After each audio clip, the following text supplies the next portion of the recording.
بسم اللہ الرحمن الرحیم، السلام علیکم۔ آپ دیکھ رہے ہیں دا واچ، میں ہوں اسامہ طیب۔ ناظرین، پچھلے زمانے کے اندر ہوتا یہ تھا کہ ڈھکی چھپی باتیں ہوا کرتی تھیں، چاہے وہ لڑکی لڑکے کا ملاپ ہوتا تھا، چاہے وہ سیاستدانوں کی جانب سے کوئی بات ہوتی تھی، چاہے وہ ہمسایوں کے حوالے سے کوئی چیز ہوتی تھی، آفس کی کولیگز کے حوالے سے کوئی بات ہوتی تھی۔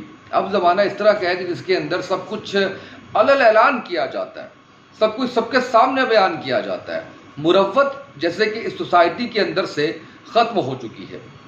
آپ نے جو پکچر دیکھی، وہ پکچر عطا تارڑ صاحب، جو کہ پاکستان مسلم لیگ نون کے سینئر رہنما ہیں، بڑی پڑھی لکھی فیملی سے ان کا تعلق ہے، یہ انہی کی پکچر ہے۔ ایک ہاتھ میں آئین پاکستان ہے اور دوسرے ہاتھ سے وہ جو اشارہ کر رہے ہیں، میں وہ بیان نہیں کر سکتا۔ گو سوشل میڈیا پہ وہ تمام ریگولیشنز جو پیمرا کے ہیں وہ امپلیمنٹ اس طرح سے نہیں ہوتے، لوگوں کا جو دل کرتا ہے وہ اس کے اوپر لکھ دیتے ہیں، بول دیتے ہیں، لیکن ہم یہ کوشش کرتے ہیں کہ ہم کریڈیبل کنٹینٹ آپ تک پہنچائیں، اور جو بات کریں وہ نہ تو کسی ادارے کے خلاف ہو، نہ ہی کسی شخصیت کے خلاف ہو، کسی کو غداری کا سرٹیفکیٹ نہ دیں، لیکن فیصلہ آپ نے کرنا ہے کہ آج اتنے کھلم کھلا آپ آئین پاکستان کو گالی دے رہے ہیں۔ آپ پاکستان کے آئین کو گالی نہیں دے رہے، آپ پاکستان کو گالی دے رہے ہیں، آپ پاکستان کی عوام کو گالی دے رہے ہیں۔ اور میرا آپ سے سوال یہ ہے کہ آپ ہوتے کون ہیں؟ پاکستان کو گالی دینے والے، پاکستان کے آئین کو گالی دینے والے، پاکستان کی عوام کو گالی دینے والے۔ آپ اس سے پہلے جو کچھ کرتے تھے آئین کے خلاف، وہ ڈھکا چھپا تھا، چاہے وہ ججز کو خریدنے کا معاملہ ہو، ایمل کانسی کو امریکہ کے حوالے کرنے کا معاملہ ہو، کلبھوشن یادیو کے اوپر خاموشی ہو، سچن جندال کو پاکستان میں بلوانا ہو، بھارتیوں کو بغیر ویزوں کے پاکستان کے اندر بلوانا ہو۔ ایک لمبی لائن ہے، ایک لمبی لسٹ ہے جس کے اوپر بات کی جا سکتی ہے کہ آپ ماضی میں کیا کرتے رہے ہیں۔ سپریم کورٹ پر حملہ کرنا ہو، یہ سب آپ آئین پاکستان کی خلاف ورزی کرتے رہے ہیں، اور کھلم کھلا آپ خلاف ورزی کرتے رہے ہیں۔ جو کرپشن کے آپ پہ چارجز ہیں، کیا وہ آپ آئین پاکستان کے مطابق کام کرتے رہے ہیں؟ لیکن یہ سب کچھ کرنے کے بعد جب عوام نے آپ کا احتساب نہیں کیا اور دوبارہ آپ پر بھروسہ کیا، تبھی آپ ایک بڑی تعداد میں آج بھی موجود ہیں، تو اس کا بدلہ آپ عوام سے یہ لے رہے ہیں کہ آپ اسی عوام کو گالی دے رہے ہیں، اس اسمبلی کے فلور کے اوپر کھڑے ہو کے جس کے آپ ممبر بھی نہیں ہیں۔ جب آپ کو وہاں سے نکلنے کے لیے کہا جاتا ہے، اعتراض اٹھایا جاتا ہے کہ آپ کا یہاں پر کوئی کام نہیں کیونکہ آپ اس اسمبلی کے ممبر نہیں ہیں، آپ اسی وقت وہاں سے جاتے ہیں، اور جب آپ جاتے ہیں تو جاتے ہوئے آپ اس اسمبلی کو کیا کہہ رہے ہیں، آپ اس پارلیمنٹ کو، آپ اس جو آپ کا آئین ہے، اس کو، پاکستان ہے، اس کو آپ کیا کہہ رہے ہیں۔ میں سمجھتا ہوں کہ یہ انتہائی شرم کا مقام ہے، ہم سب کے لیے یہ شرم کا مقام ہے کہ ہمارے لیڈر اس طرح کے ہیں۔ جیسے میں نے کہا ہے کہ شرم آتی ہے، افسوس ہوتا ہے۔ افسوس اس بات کا ہے کہ عطا تارڑ گرینڈ سن ہیں رفیق تارڑ صاحب کے، جو کہ سابقہ صدر ہیں پاکستان کے، سینئر رہنما پاکستان مسلم لیگ نون، جو کہ 1989 سے 1991 تک چیف جسٹس رہے لاہور ہائی کورٹ کے، اور 1991 سے 1994 تک یہ سینئر جسٹس رہے سپریم کورٹ آف پاکستان کے۔ اب اس صورتحال کے اندر آپ یہ دیکھیے کہ آپ جن کو قانون کا رکھوالا ہونا چاہیے، وہ خود قانون کی دھجیاں اڑا رہے ہیں، دھجیاں بکھیر رہے ہیں۔ آپ کے جتنے ایکشنز کی بات کر لیں، میں اگر اوور آل بات کروں پاکستان مسلم لیگ نون کی، تو جتنے آپ ایکشنز ان کے دیکھ لیں، یعنی آپ بیماری کا بہانہ کرتے ہیں، ملک چھوڑ کے چلے جاتے ہیں، واپس آنے کو آپ کو کہا جاتا ہے، آپ واپس نہیں آتے۔ اب تو آپ کی اپنی حکومت ہے، سوچئے ذرا کتنے سیریس ایلیگیشنز ہوں گے نواز شریف صاحب پہ کہ اپنی حکومت ہوتے ہوئے وہ آج تک پاکستان نہیں آ سکے۔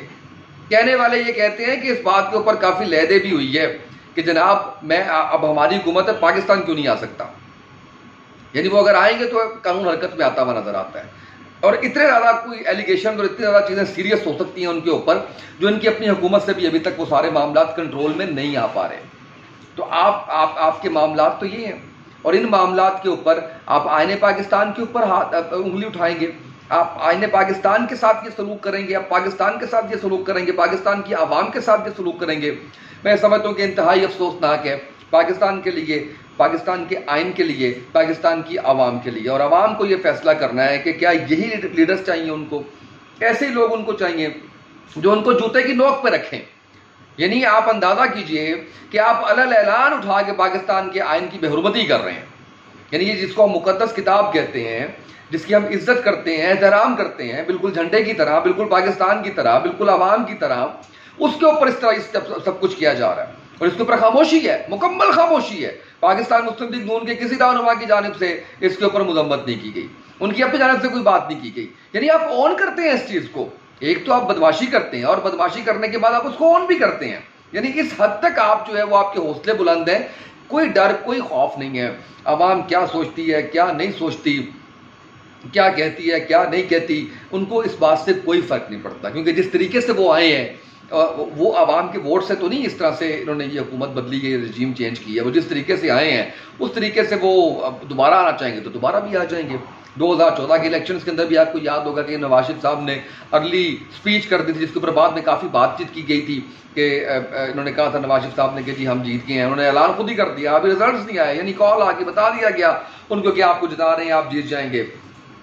تو یہ تو صورتحال ہے ہمارے الیکٹورل ریفارمز کی، جس کے اوپر یہ بات کرتے تھے کہ ہم نے انتخابی اصلاحات کرنی ہیں، اور انہوں نے سو کالڈ انتخابی اصلاحات کی بھی.